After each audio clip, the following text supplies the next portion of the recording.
اگر harassment office کے اندر نہ ہو لیکن اتھارٹی اور جاب کے پریشر کے ذریعے ہو تو کیا لا پھر بھی تحفظ فراہم کرے گا؟ This case gives a clear and strong answer to this. آج ہم بات کر رہے ہیں Umar Shahzad versus ombudsperson Punjab. یہ صرف ایک کیس نہیں بلکہ ورک پلیس ہراسمنٹ، اختیارات کے ناجائز استعمال اور خواتین کے تحفظ سے متعلق ایک لینڈ مارک ججمنٹ ہے۔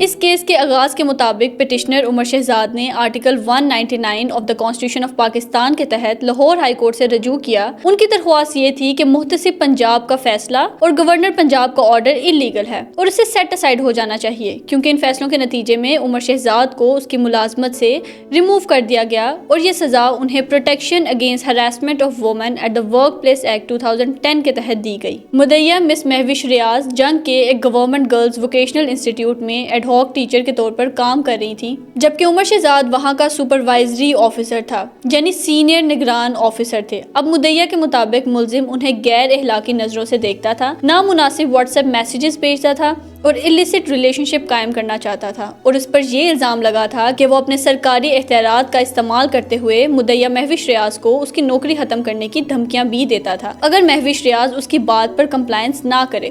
This is what law calls abuse of authority۔ اب کمپلینٹ میں یہ بھی کہا گیا کہ 14 اور 15 سپتمبر 2022 مڈ نائٹ ملزم ان کے گھر فورسبلی داخل ہوا and made an attempt to commit rape، جس پر مدعیہ نے فوراً ریسکیو 15 کو کال کی، جس کے بعد ملزم موقع سے فرار ہو گیا۔ یہ بھی بتایا گیا کہ مدعیہ کے شوہر مفلوج تھے، پیرالائز تھے اور اس واقعے کے بعد وہ شدید ذہنی صدمے کا شکار ہو گئے۔ اب ان الزامات کے بعد عمر شہزاد نے ایلیگیشنز ڈینائی کرتے ہوئے کہا کہ مدعیہ مہوش ریاض ان سے ذاتی رنجش رکھتی تھی۔ اس کے بھائی کا سرکاری کوارٹر بھی منسوخ کیا گیا تھا اور مدعیہ کی نوکری بھی ختم کی گئی تھی۔ انہوں نے یہ بھی موقف اختیار کیا کہ چونکہ اس واقعے پر فوجداری مقدمہ پہلے سے ہی درج ہے، اس لیے محتسب کو اس کیس کی سماعت کا اختیار نہیں ہے۔ تمام شواہد، بیانات اور ریکارڈز دیکھنے کے بعد محتسب پنجاب نے فیصلہ دیا کہ عمر شہزاد سیکشن 2H کے تحت ورک پلیس ہراسمنٹ کے مرتکب ہیں، جس کے تحت ان کو ملازمت سے برخاست کیا گیا۔ یہ سزا میجر پینلٹی کے زمرے میں آتی ہے۔ اب اس کے بعد پٹیشنر عمر شہزاد نے گورنر پنجاب کے سامنے اپیل دائر کر دی، مگر گورنر پنجاب نے محتسب پنجاب کے فیصلے کو برقرار رکھا۔ لاہور ہائی کورٹ کے سامنے چند اہم قانونی سوالات تھے۔ کیا واقعہ ورک پلیس پر ہوا؟ دوسرا، کیا واٹس ایپ میسیجز قابل قبول ثبوت ہیں؟ اور کیا فوجداری کیس ہونے کی وجہ سے محتسب کارروائی نہیں کر سکتا؟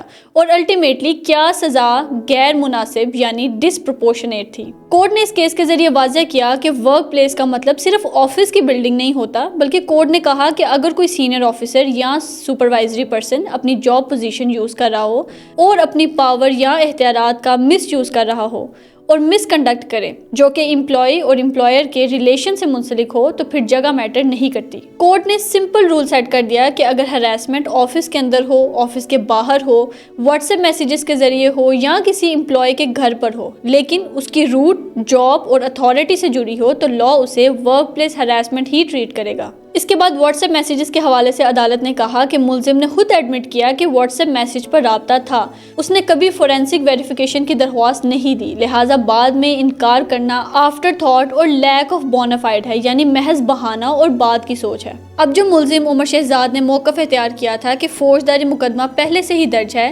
اس لیے محتسب کے پاس اس کیس کی سماعت کا اختیار نہیں ہے، اس پر عدالت نے واضح کیا کہ فوجداری مقدمہ اور محتسب کی کارروائی دو الگ الگ قانونی دائرے ہیں۔ ایک میں جرم دیکھا جاتا ہے اور دوسرے میں بدسلوکی مطلب ہراسمنٹ اور مس کنڈکٹ دیکھا جاتا ہے، یعنی دونوں ہی پیرالل چل سکتے ہیں۔ اب کورٹ نے اس فیصلے پر ایک ریئلسٹک آبزرویشن بھی دی کہ ہمارے معاشرے میں خواتین اکثر فوراً آواز نہیں اٹھاتی due to stigma, fear and family pressure, اس لیے خاموشی کو رضامندی نہیں سمجھا جا سکتا۔ عدالت نے آخرکار یہ فیصلہ دیا کہ محتسب اور گورنر کے فیصلے قانون کے مطابق ہیں، کوئی بدنیتی، غیر قانونی عمل یا بے ضابطگی ثابت نہیں ہوتی، لہٰذا عمر شہزاد کی ریٹ پٹیشن مسترد کر دی گئی۔ یہ فیصلہ خواتین کو اعتماد دیتا ہے اور افسران کو بھی واضح پیغام دیتا ہے۔ اس کے علاوہ ورک پلیس ہراسمنٹ کے دائرے کو بھی وسیع کرتا ہے اور ڈیجیٹل ایویڈنسز کو اہمیت بھی دیتا ہے اور سب سے بڑھ کر یہ فیصلہ کہتا ہے کہ اختیارات کا غلط استعمال اب برداشت نہیں کیا جائے گا۔ اس کیس کے ذریعے لاہور ہائی کورٹ نے ایک بہت اہم میسج دیا کہ اتھارٹی کا مطلب لائسنس نہیں ہوتا، بلکہ اتھارٹی کا مطلب رسپانسبلٹی ہوتا ہے۔ اگر کوئی آفیسر اپنی پوزیشن کو یوز کرے، کسی فیمیل امپلائی کو پریشر میں لائے، اس کی جاب، سروس یا فیوچر کو ویپن بنائے، تو قانون ایسے شخص کو پروٹیکٹ نہیں کرے گا، یعنی power does not put you above the law.